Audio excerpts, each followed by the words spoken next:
अस्सलाम वालेकुम स्टूडेंट्स। आज का हमारा टॉपिक है इकोलॉजिकल इम्बैलेंस। हमने देखना है कि इकोसिस्टम में इम्बैलेंस जो है वो किन फैक्टर्स की वजह से आता है, जिसमें फर्स्ट वन है introduction of new species. It's mean कि जब एक स्पेसिफिक कम्युनिटी या एक स्पेसिफिक जो इकोसिस्टम है उसके अंदर फॉरेन स्पीशीज़ को हम एंटर कराते हैं, the entering of foreign species into any area can imbalance the natural ecosystem। जो ये उनका प्रॉपर सिस्टम चल रहा होता है उसमें जब चेंज आती है तो वो क्या होता है, इकोलॉजिकल इम्बैलेंस हो जाता है, लाइक कम्युनिटी जो है इम्बैलेंस हो जाती है। For example in the Philippines में some species such as toad जो कि फ्रॉग मेंढक की एक टाइप है and the golden snail were introduce, उनको इंट्रोड्यूस कराया गया। But the population of these species went uncontrollable because of lack of natural enemies। यानी कि lack of natural उनके जो है लाइक उन दो स्पीशीज़ के कंज्यूमर्स नहीं थे। जब उनके कंज्यूमर्स नहीं थे तो then definitely their population grow rapidly and इस तरह से जो है उनकी जो ग्रोथ है वो इंक्रीज हो गई और अनकंट्रोलेबल हो गई। इस तरह say that is one of the main factor introduction of a new species into the community. The second one is over hunting. Over hunting होता है, हंट होता है शिकार करना, ओवर हंटिंग होता है शिकार का ज़्यादा या शिकार की ज़्यादती। It is defined as the relentless chase for wild or game animals to kill or catch them for economic or personal gain or food। अब यहाँ पे कुछ जानदार ऐसे हैं जिनको हम वाइल्ड के लिए या फिर गेम एनिमल्स होते हैं लाइक हॉर्सेस या कुछ और जो भी एनिमल्स गेम्स में यूज़ होते हैं, या फिर उनको हम मतलब इकोनॉमिकली किसी पर्पस के लिए या पर्सनल गेन और फूड के लिए जब हम यूज़ करते हैं तो डेफिनेटली वो जो है क्या होते हैं वो जानदार जो हैं वो कम्युनिटी से कम होना शुरू हो जाते हैं, इकोसिस्टम से इकोसिस्टम का बैलेंस जो है वो क्या होता है वो डिस्टर्ब हो जाता है। Over hunting of one animal species causes abundance of the other. इस तरह से जो जानदार शिकार हो रहा है वो तो कम हो रहा है, लेकिन जो दूसरा जिसको शिकार नहीं किया जा रहा उसकी पॉपुलेशन क्या होगी, वो ज़्यादा होती जाएगी। Hence leading to an imbalance in the natural ecosystem and the food chain. तो उस तरह से हमारे पास जो इकोसिस्टम का नेचुरल बैलेंस है वो भी डिस्टर्ब होगा और जो हमारी फूड चेन है that will also effect. Okay, the third one is shortage of water supply. Water supply, अब जैसे हम सबको पता ही है कि वाटर जो है that's an essential part of our life and also for all organisms. Due to over population, जब आबादी बढ़ जाती है and our constant need for factory made products, the use of water from water bodies has increased। जो हम water bodies, जो हमारा water table है लाइक ज़मीन के नीचे, उससे जब हम पानी ले रहे हैं तो जब हमारी ज़रूरियात ज़्यादा है ना डेफिनेटली हम पानी को यूज़ भी ज़्यादा कर रहे हैं। This result in loss of fresh water जो है उसका लॉस हो रहा है, पानी के जो फ्रेश स्टॉक है उसका in water bodies, rivers, canals, lakes, etc. तो इस तरह से population in water bodies is not limited to the factory waste. More domestic use of water due to overpopulation also contributes to the pollution and loss of freshwater bodies। इस तरह से हमारे पास जो marine animals हैं या फिर water based जो living organisms हैं उनका क्या हो रहा है, हमारे पास रिडक्शन हो रही है क्योंकि उनका हैबिटेट ही हम ख़राब कर रहे हैं, ख़त्म कर रहे हैं। Climate changes also affects the water supply in our environment through flood or droughts। अब क्लाइमेट चेंज जो है, जो मौसम की सूरत हाल है लाइक सडन फ्लड्स आ जाते हैं या ड्रॉट खुश्क साली की कंडीशन आ जाती है, तो इस तरह से भी हमारे पास जो है वाटर शॉर्टेज हो जाता है। The next one is factor is migration. Migration होता है एक जगह से दूसरी जगह मूव करना या तिजारत करना या movement of some organism from one place to another। This movement changes the population of a place। Definitely जब एक प्रॉपर लाइक पूरी पॉपुलेशन मूव कर रही है तो जहाँ से वो मूव कर रही है वहाँ का भी तो बैलेंस डिस्टर्ब हो रहा है और इसी तरह जहाँ वो आ रही है वहाँ का भी जो है वो नेचुरल रिसोर्सेज डिस्टर्ब होंगे, फूड की सप्लाई डिस्टर्ब होगी, और इस तरह से शेल्टर भी इफ़ेक्ट होता है। और इसमें माइग्रेशन में मोस्टली जो है birds migrate for the search of food, खुराक की तलाश में जो परिंदे हैं वो मूव करते हैं। Okay, the next one topic is environmental problems.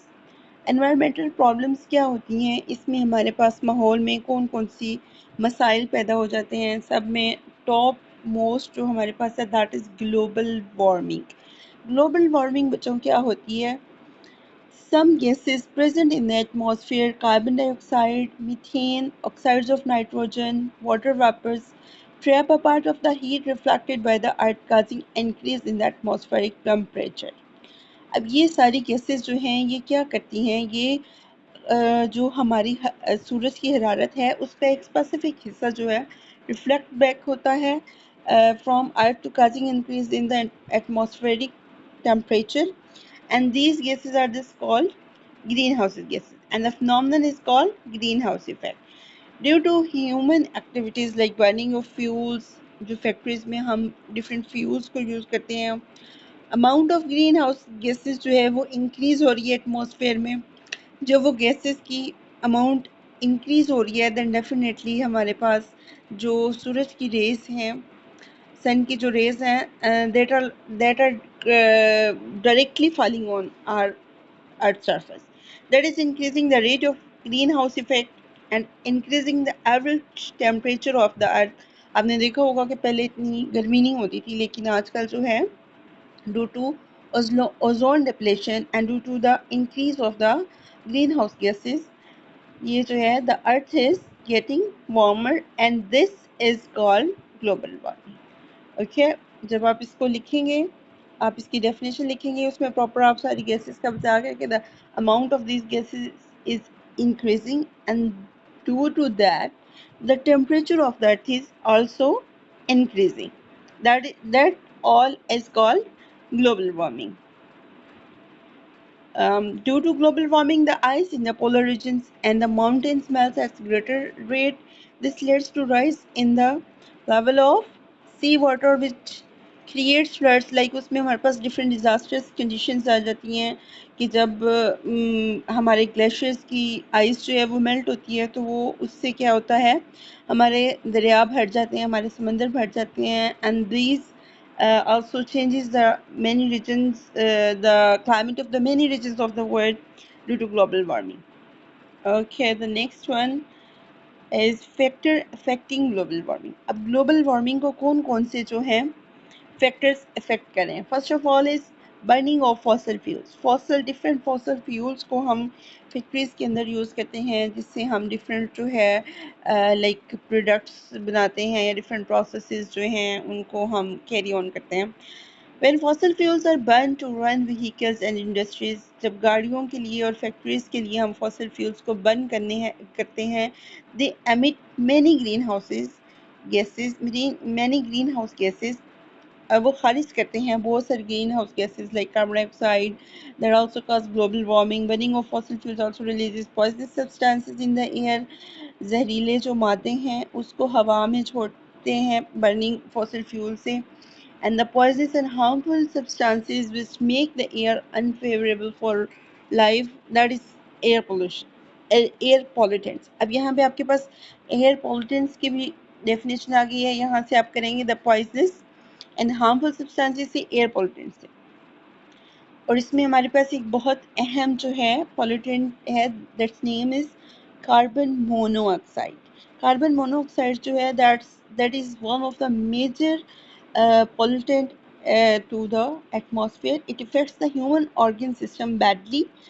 ये जो ह्यूमंस के डिफरेंट ऑर्गन्स के सिस्टम है इसको बैडली जो है इफेक्ट करता है, that may cause headache, brain damage, respiratory problems, sulfur dioxide, oxides of nitrogen dissolve in rain water, और रेन वाटर से हमारे पास जो है डिफरेंट वायरल डिजीजेस होती हैं, that mean include pneumonia, lung cancer etcetera.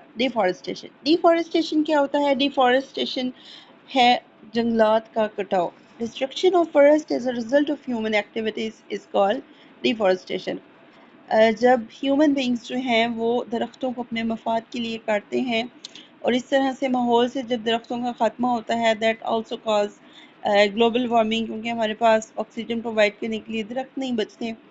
Deforestation has many adverse effects on the environment, इसके बहुत ज़्यादा ख़तरनाक असरात हैं। Like it changes weather and climate, माहौल को चेंज करती हैं, आबो हवा को चेंज करती हैं। And the roots of trees hold the soil, cutting of trees leads to soil erosion, soil erosion हो जाता है जो ज़मीन का कटाव होता है, and fertile part of the soil is lost through this process. तो इस तरह से deforestation is also a major factor for global warming. Overpopulation क्या होता है? When the population of an organism, humans or other organisms becomes larger than the capacity of the environment, that is called overpopulation. Over होना यानी कि ज़्यादा होना, population किसी भी organism या किसी भी species का. More people demand for more oil, coal, gas and other energy sources. तो इस तरह से लाइक अब पहले होता था कि एक गाड़ी पे हम चले जाते थे, और आजकल जो है हर बंदे के पास अपनी पर्सनल व्हीकल है, पर्सनल गाड़ी है, बाइक है, वटेवर जो भी। तो वो जितनी ज़्यादा हमारे पास गाड़ियाँ होंगी उतनी ज़्यादा हमारे पास जो है पॉल्यूटेंट्स जो हैं हम ज़्यादा रिलीज़ करेंगे इन्वायरमेंट में, और इस तरह से ओवर पॉपुलेशन जो है that also results in more